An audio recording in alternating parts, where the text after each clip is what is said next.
பறவைகளுக்கு தீங்கின்றி உணவளிப்போம். பிப்ரவரி பறவைகளுக்கு உணவளிக்கும் மாதமாக கொண்டாடப்படுகிறது. வானில் சிறகடிக்கும் பறவை வாழ்வியல் பேரதிசயம். அது சுதந்திரமானது, ஆனந்தமானது. ஓஷோ கூறுகிறார். வானில் சிறகடித்து பறக்கும் ஒரு பறவையை பார்க்கிறீர்கள். எவ்வளவு அழகானது அந்தச் சுதந்திரம், அந்த ஆனந்தம். நீங்கள் அந்த பறவையை பிடித்து ஒரு அழகான பொன் கூண்டிற்குள் அடைக்கலாம். அது அதே பறவைதான் என்று நீங்கள் நினைக்கிறீர்களா?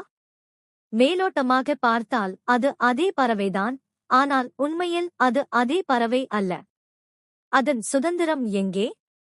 காற்றில் சமநிலை குலையாமல் மிதந்த அந்த அழகான சிறகுகள் எங்கே? அந்த பரந்த வானம், அந்த எல்லையற்ற சுதந்திரம் எங்கே? அந்த பாவப்பட்ட பறவையிடமிருந்து நீங்கள் எல்லாவற்றையும் பறித்துக் கொண்டீர்கள்.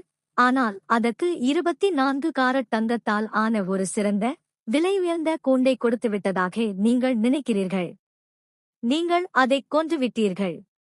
இதுதான் காதலுக்கும் அன்பிற்கும் நடந்து கொண்டிருக்கிறது. வானில் சுதந்திரமாகச் சிறகடிக்கும் பறவை ஒரு பேரழகு. கூண்டுக்குள் இருக்கும் பறவை இறந்துவிட்டது. அதன் ஆன்மா இறந்துவிட்டது. அது இன்னும் சுவாசிக்கிறது. ஆனால் அது வானத்தில் மென்மேலும் உயர்ந்து பறந்த அந்த அழகான தருணங்களை, அந்த அழகான காலை வேளைகளை, சூரிய உதயம் மற்றும் மறைவை கனவு கண்டு கொண்டிருக்க வேண்டும்.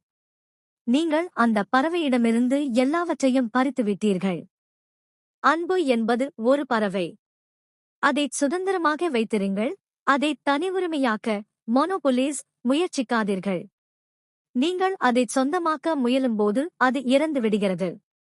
அதனால்தான் உலகம் முழுவதும் அனைவரும் நான் உன்னை நேசிக்கிறேன் என்று சொல்கிறார்கள்.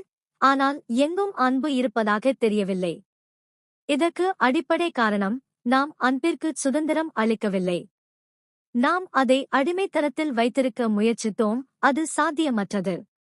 அப்படிச் செய்யும்போது உங்களால் ஒரு பாசாங்குத்தனமான அன்பை மட்டுமே பெற முடியும்.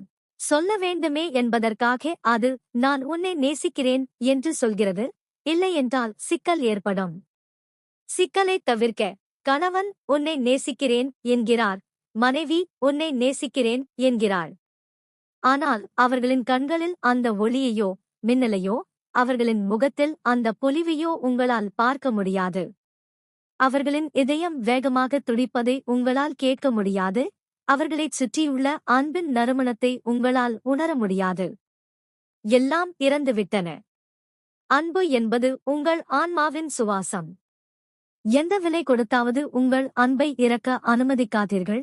நீங்கள் உங்கள் சொந்த ஆன்மாவைக் கொன்று கொண்டிருக்கிறீர்கள். மேலும் இந்த தீங்கை வேறு யாருக்கும் செய்யாதீர்கள். அன்பு சுதந்திரத்தை அளிக்கிறது. அன்பு எவ்வளவு சுதந்திரத்தை அளிக்கிறதோ அந்த நபர் அவ்வளவு அன்பானவராக மாறுகிறார். ஓஷோ.